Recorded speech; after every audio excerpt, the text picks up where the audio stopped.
For centuries, Egypt flourished beside the Nile, until one queen changed history forever. Her name was Cleopatra, the last ruler of Egypt and history's most legendary queen. But Cleopatra ruled in dangerous times, while Rome stretched its shadow across the world. Subscribe for more incredible stories from the world of ancient Egypt. She would become Egypt's final pharaoh and witness the end of an ancient age.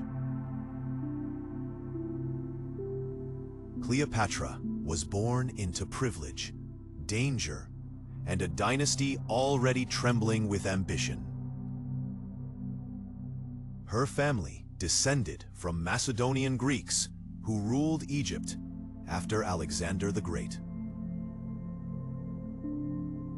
She grew up in Alexandria, a glittering city of knowledge, trade, power, and intrigue. In this world of scholars and courtiers, Cleopatra learned that knowledge itself was power.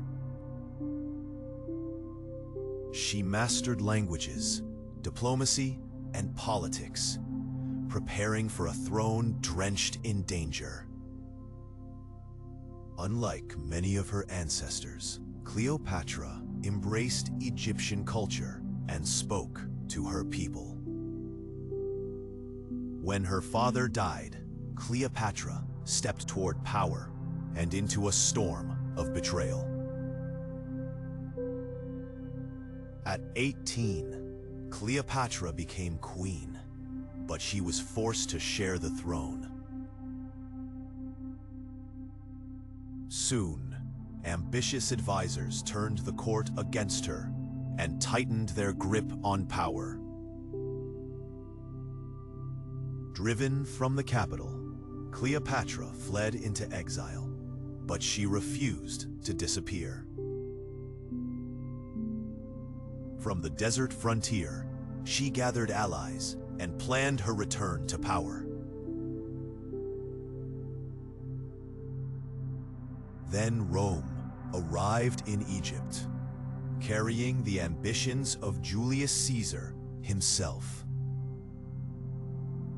In a daring move, Cleopatra entered Caesar's chamber and stunned the Roman conqueror.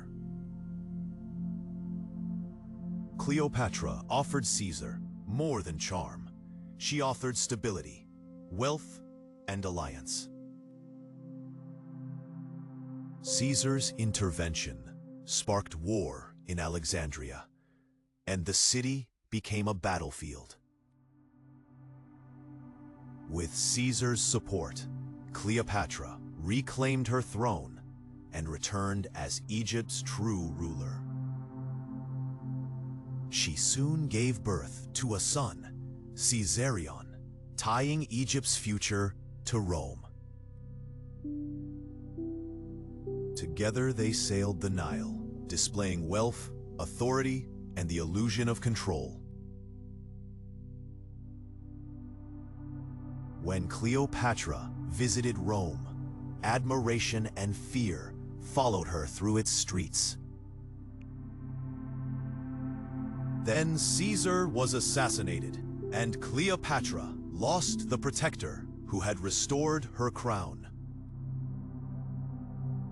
She returned to Egypt, wiser, more cautious, and alone in a violent new world. For years, Cleopatra worked to steady Egypt through diplomacy, wealth, and careful rule. But Rome fractured once more, and new masters fought over Caesar's legacy. Then Cleopatra met Mark Antony, and once again Egypt turned toward Rome. Antony was captivated by her brilliance, confidence, and the wealth of Egypt. Their bond became both political alliance and legendary romance, reshaping the Mediterranean world.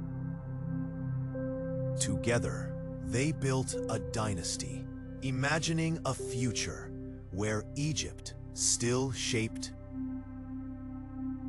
In Alexandria, they displayed imperial ambition and alarmed Rome with royal grandeur.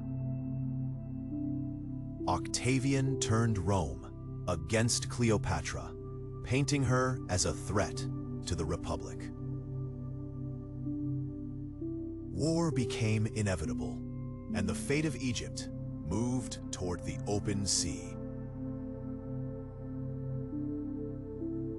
At Actium, Cleopatra and Antony stood before a battle that would decide everything.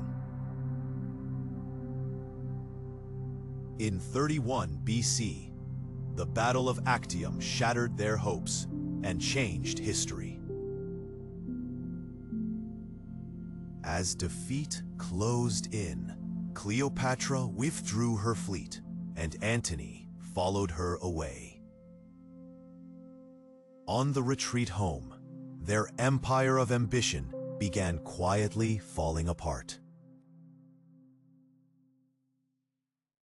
Octavian advanced without mercy, bringing the full weight of Rome toward Alexandria.